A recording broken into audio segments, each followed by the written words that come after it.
Marcos capítulo 5. E chegaram à outra banda do mar, a província dos Gadarenos. E, saindo ele do barco, lhe saiu logo ao seu encontro dos sepulcros um homem com espírito imundo, o qual tinha sua morada nos sepulcros, e nem ainda com cadeias o podia alguém prender. Porque, tendo sido muitas vezes preso com grilhões e cadeias, as cadeias foram por ele feitas em pedaços, e os grilhões em migalhas, e ninguém o podia amansar. E andava sempre, de dia e de noite, clamando pelos montes e pelos sepulcros, e ferindo-se com pedras. E quando viu Jesus ao longe, correu e adorou-o. E clamando com grande voz, disse: Que tenho eu contigo, Jesus, Filho do Deus Altíssimo? Conjuro-te por Deus que não me atormentes. Porque lhe dizia: Sai deste homem, espírito imundo. E perguntou-lhe: Qual é o teu nome? E lhe respondeu, dizendo: Legião é o meu nome, porque somos muitos. E rogava-lhe muito que os não enviasse para fora daquela província. E andava ali, pastando no monte, uma grande manada de porcos, e todos aqueles demônios lhe rogaram, dizendo: Manda-nos para aqueles porcos, para que entremos neles. E Jesus logo lhe permitiu. E, saindo aqueles espíritos imundos, entraram nos porcos, e a manada se precipitou por um despenhadeiro no mar. Eram quase 2.000, e afogaram-se no mar. E os que apacentavam os porcos fugiram e o anunciaram na cidade e nos campos, e saíram muitos a ver o que era aquilo que tinha acontecido. E foram ter com Jesus, e viram o endemoniado, o que tivera legião, assentado, vestido e em perfeito juízo, e temeram.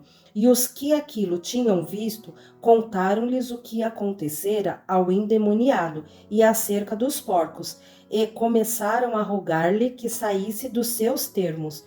E, entrando ele no barco, rogava-lhe o que for endemoniado que o deixasse estar com ele. Jesus, porém, não lhe o permitiu, mas disse-lhe: Vai para a tua casa, para os teus, e anuncia-lhes quão grandes coisas o Senhor te fez e como teve misericórdia de ti. E ele foi e começou a anunciar em Decápolis quão grandes coisas Jesus lhe fizera, e todos se maravilhavam. E, passando Jesus outra vez num barco para outra banda, ajuntou-se a ele uma grande multidão, e ele estava junto do mar.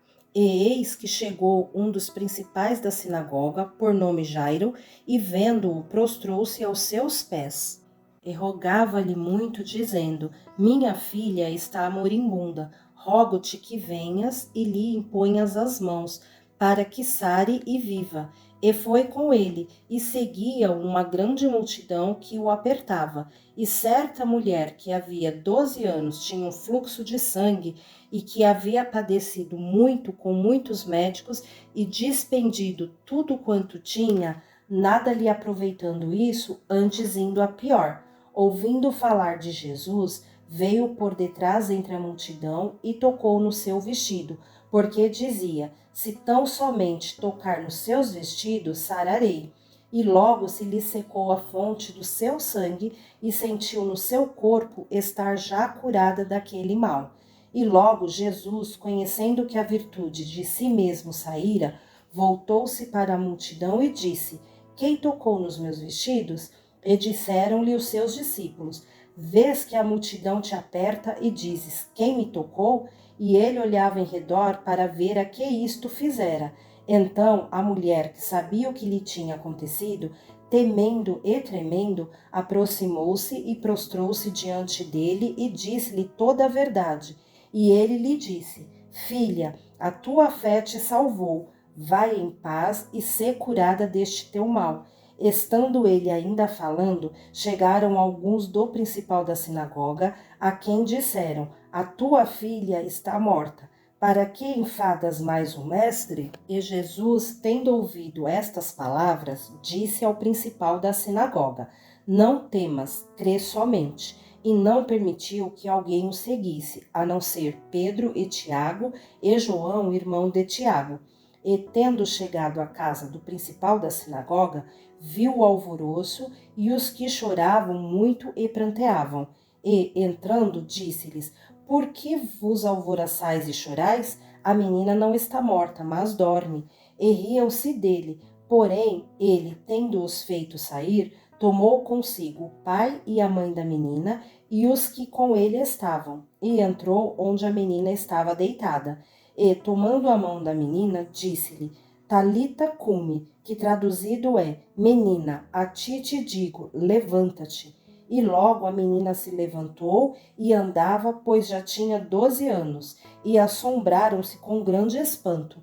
E mandou-lhes expressamente que ninguém o soubesse, e disse que lhe dessem de comer.